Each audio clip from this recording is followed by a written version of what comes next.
Hello friends, आज हम evidence act में सेक्शन 45A से लेकर के 51 तक पढ़ेंगे। जो आज का हमारा लेक्चर है मेन रूप से प्री एग्जाम में जाता है, मेंस प्री एग्जाम में ज्यादा आता है, मेंस में बहुत कम आता है। यदि मेंस में आता है तो सेक्शन 47 ही आता है। ये हमारा एविडेंस एक्ट का 32वां लेक्चर है। शुरू करते हैं हम अपने लेक्चर को। देखो, इसको हम दो प्रकार से और दो भागों में बांट सकते हैं। नंबर एक, सबसे पहले जो हम बात करें, पहले लेक्चर में हमने पढ़ा था, ये जो हमारा पूरा टॉपिक था कि अन्य व्यक्ति की राय कब सुसंगत होती है, तो वो 45 से लेकर 51 तक था। तो अन्य व्यक्ति की राय में जो हमने पहले जो दो लेक्चरों में पढ़ा था वो विशेषज्ञ की राय पढ़ी थी। तो आज विशेषज्ञ को छोड़ करके अन्य व्यक्ति के संदर्भ में हम बात कर रहे हैं कि उनकी राय कब सुसंगत होगी।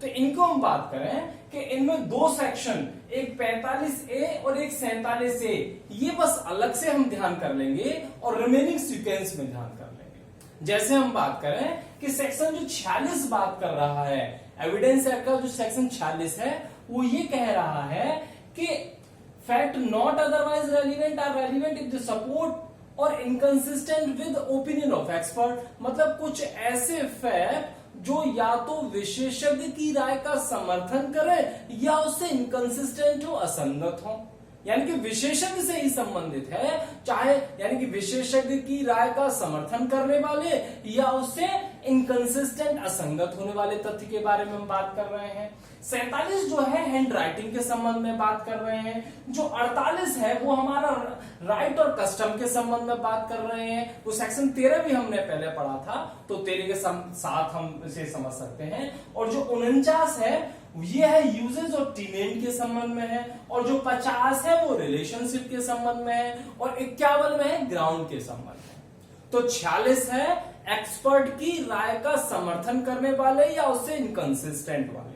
47 हैंड राइटिंग के संबंध में है और 48 राइट और कस्टम के संबंध में है। और सेक्शन 49 यूजेज और टीनेंट के संबंध में है। और 50 रिलेशनशिप के संबंध में है और 51 आधार के संबंध में है। तो ये हमारा शॉर्ट में हम ध्यान रखेंगे, पीटी में यदि आ जाए किस सेक्शन में क्या है। थोड़ा सा और हम अंदर जाते हैं।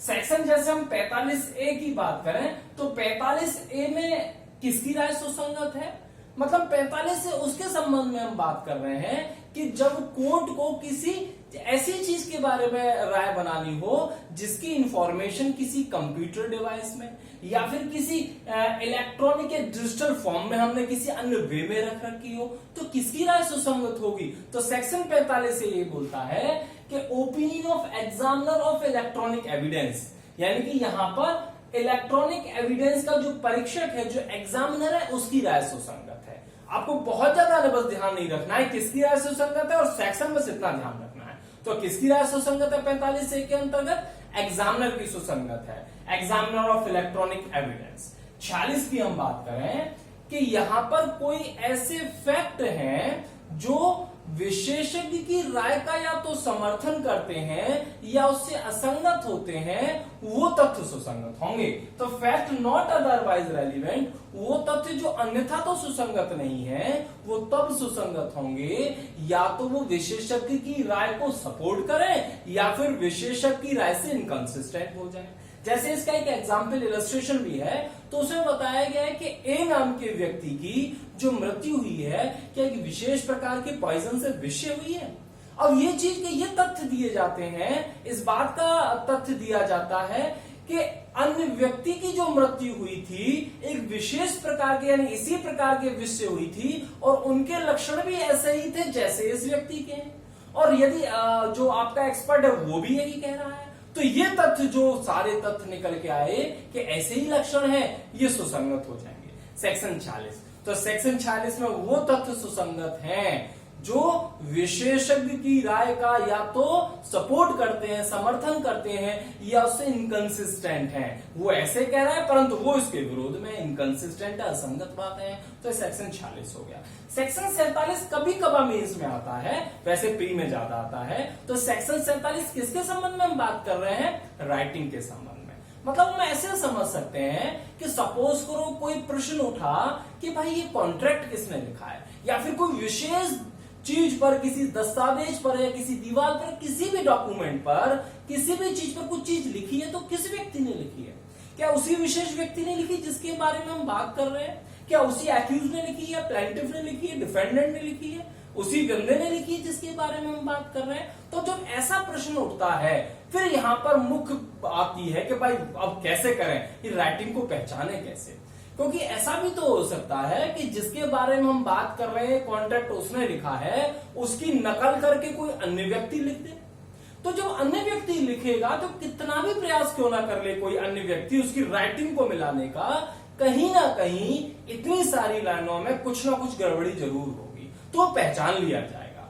अर्थात अब हैंड राइटिंग को कि उस व्यक्ति की यह हैंड राइटिंग है या नहीं कैसे समझ सकते हैं, और किन व्यक्ति की राय सुसंगत है, और अन्य कौन से एविडेंसेस हो सकते हैं हैंड राइटिंग के संबंध में। तो सेक्शन इसके संबंध में पहला जो सेक्शन है सेक्शन 47 ये कहता है, 47 ये जो फर्स्ट पॉइंट है 47 से रिलेटेड है। तो सेक्शन 47 कहता है हैंड राइटिंग के संबंध में परिचित व्यक्ति की राय सुसंगत होती है, जो उस हैंड राइटिंग से परिचित हो। अब परिचित कौन हो सकता है? सपोज करो मैं अपने ब्रदर के लिए परिचित हो सकता हूं, या फिर मैं हमेशा मेरे साथ कोई मेरी डीलिंग होती रहती है, बिजनेस होता रहता है, वो मुझे पत्र लिखता रहता है, वो मुझे प्रपोजल भेजता रहता है, मैं उसे प्रपोजल भेजता रहता हूं, उसकी हम दोनों एक दूसरे की राइटिंग को समझ सकते हैं, हम दोनों की कथन यानी कि परिचित व्यक्ति में आ सकते हैं और हमारी राय सुसंगत हो सकती है। या फिर ऐसे कोई हमारे आपस में कोर्स ऑफ डीलिंग यानी कि कारोबार के अनुक्रम में हम उसे भेजते रहते हैं, वो हमें भेजता रहता है, तो वो भी सुसंगत होते हैं। तो ये सारी चीज तो सेक्शन 47 के अंतर्गत उन हैंड राइटिंग के संबंध में उन व्यक्ति की राय सुसंगत है जो उससे परिचित है। सेक्शन 47 के अनुसार परिचित व्यक्ति 3 हो सकते हैं। कौन से परिचित व्यक्ति हो सकते हैं?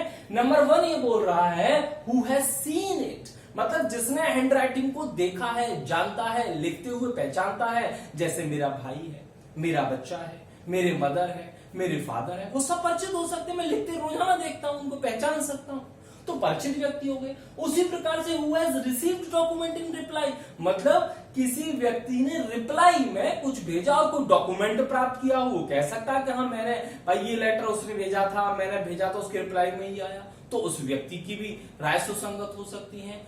किसकी? हु हैज रिसीव्ड, जिसने कोई डॉक्यूमेंट किसी रिप्लाई में प्राप्त किया हो। तीसरा who has received document in course of business, जो कोर्स ऑफ बिजनेस के अनुक्रम में एक दूसरे से लेटर प्राप्त करते रहते हैं। जैसे सपोज करो कोई भाई ऑर्डर है, मैंने किसी ऑर्डर को लिख के भेज दिया। सपोज करो मैं इंस्टीट्यूट चलाता हूं और कोई बुक वाला है, तो वहां पर मैंने जैसे ही अपने साइन लिख के और अपना एक लिख के भेज दिया, मैं रोजाना हर हफ्ते भेजता रहता हूं, वो बुक भेजते रहते हैं। तो हमारी कोर्स ऑफ डीलिंग रोजाना कारोबार के अनुक्रम में होता रहता है। हम दोनों हो सकता है राइटिंग को पहचानते हो, तो ये चीज भी सुसंगत हो सकती है। तो तीसरा क्या है? हु हैज रिसीव्ड डॉक्यूमेंट, उस व्यक्ति ने जिसने कोई डॉक्यूमेंट प्राप्त किया है कारोबार के अनुक्रम में इन कोर्स ऑफ बिजनेस। तो ये हमारे सेक्शन 47 में परिचित व्यक्ति 3 प्रकार के हो गए। इसके अलावा भी हैंड राइटिंग के संबंध में कोर्ट एविडेंस ले सकता है या अन्य तरीके से भी हम हैंड राइटिंग को साबित कर सकते हैं। अन्य कौन से तरीके हैं? तो पहला तरीका है भाई हम एक्सपर्ट की राय ले लें, जो हैंड राइटिंग के संबंध में विशेषज्ञता जिसने हासिल रखी हो। और एक्सपर्ट किसमें है? सेक्शन 45 में आपने पढ़ रखा है। जैसे भाई हिमसेल्फ, जो राइटिंग की आप बात कर रहे हो वो खुद व्यक्ति भी कह सकता है हाँ भाई मैंने ही कॉन्ट्रैक्ट किया था, वो उस चीज को एडमिट कर सकता है, वो स्वीकृति दे सकता है। यानी कि राइटर हिमसेल्फ, लेखक खुद भी कह सकता है कि राइटिंग मेरी है, कॉन्ट्रैक्ट मैंने किया है। दूसरी हम बात करें बाई कोर्ट, कोर्ट को भी यह शक्ति है कि वो चाहे तो जिसकी बारे में हम बात कर रहे हैं उसकी हैंड राइटिंग है या नहीं, ये जांचने के लिए उससे भी लिखवा सकता है जरूरत पड़े, और लिखवाने के पश्चात फिर कंपैरिजन कर सकता है कि वास्तव में दोनों राइटिंग ऐसी ही है। तो सेक्शन 73 के अंतर्गत कोर्ट को भी ये शक्ति दे रखी है। 5th क्लॉज की हम बात करें, कुछ ऐसा परिस्थितिजन्य साक्ष्य उत्पन्न हो जाए, सर्कमस्टेंशियल एविडेंस दर्शित हो रहा है और जिससे निष्कर्ष निकल रहा है कि हाँ ये राइटिंग इसकी है। तो मतलब कोई ऐसा सर्कमस्टेंशियल एविडेंस आ जाए तो कोर्ट उसका भी सहारा ले सकता है। ये कहा गया था बरूराम के केस में भी सुप्रीम कोर्ट ने कहा।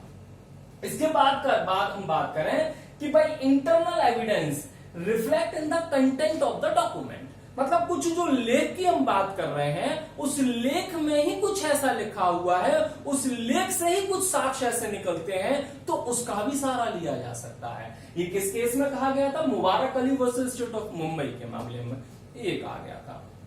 तो ये हमारा है हैंड राइटिंग के संबंध में राय, और हैंड राइटिंग को हम कैसे साबित कर सकते हैं। सेक्शन 47, सेक्शन 45, सेक्शन 70 और अदर सेक्शंस और अदर प्रोविजंस हमने पढ़ लिए।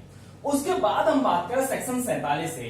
तो 47A जो बात कर रहा है opinion as to electronic signature, मतलब इलेक्ट्रॉनिक सिग्नेचर के बारे में बात आए कि ये भाई इसके संबंध में किसकी राय सुसंगत होगी। तो इसके संबंध में है सर्टिफाइंग अथॉरिटी, उस सर्टिफाइंग अथॉरिटी जिसने वो जारी किए हैं उसकी राय सुसंगत होती है। सेक्शन 48 की हम बात करें opinion as to general right और कस्टम। 48 में जनरल राइट और कस्टम है, प्राइवेट की बारे में हम बात नहीं कर रहे हैं। इसके साथ सेक्शन 13 भी हमने पढ़ा था पहले, जब हमने पढ़ा था पिछले लेक्चरों में। तो यहां पर जो राइट और कस्टम है वो जनरल की हम बात कर रहे हैं। जनरल राइट और कस्टम वो होते हैं जो बड़े क्षेत्र में लागू होते हैं, बड़े क्षेत्र को प्रभावित करते हैं। जैसे हम बात करें कि भाई एक विशेष स्थान पर, विशेष गांव में, विशेष जगह पर क्या कुएं से पानी लेने का अधिकार था, क्या राइट है? तो ये इसका इलस्ट्रेशन भी है। तो इसके संबंध में किस व्यक्ति की राय सुसंगत होगी?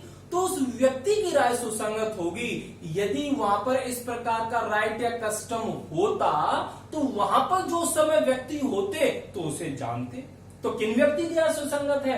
The person who would likely to know, यानी कि उस व्यक्ति की यदि वो राइट अस्तित्व में होती तो वो व्यक्ति जानते। अर्थात जिस राइट की हम बात कर रहे हैं उस समय यदि व्यक्ति था, वो बोल सकता है कि हाँ उस समय मैं था और उस समय ये प्रथा चलती थी, वो राइट चलती थी, वो कस्टम चलता था। तो यहां पर उन व्यक्ति की राइट ओपिनियन सुसंगत है जो यदि ऐसी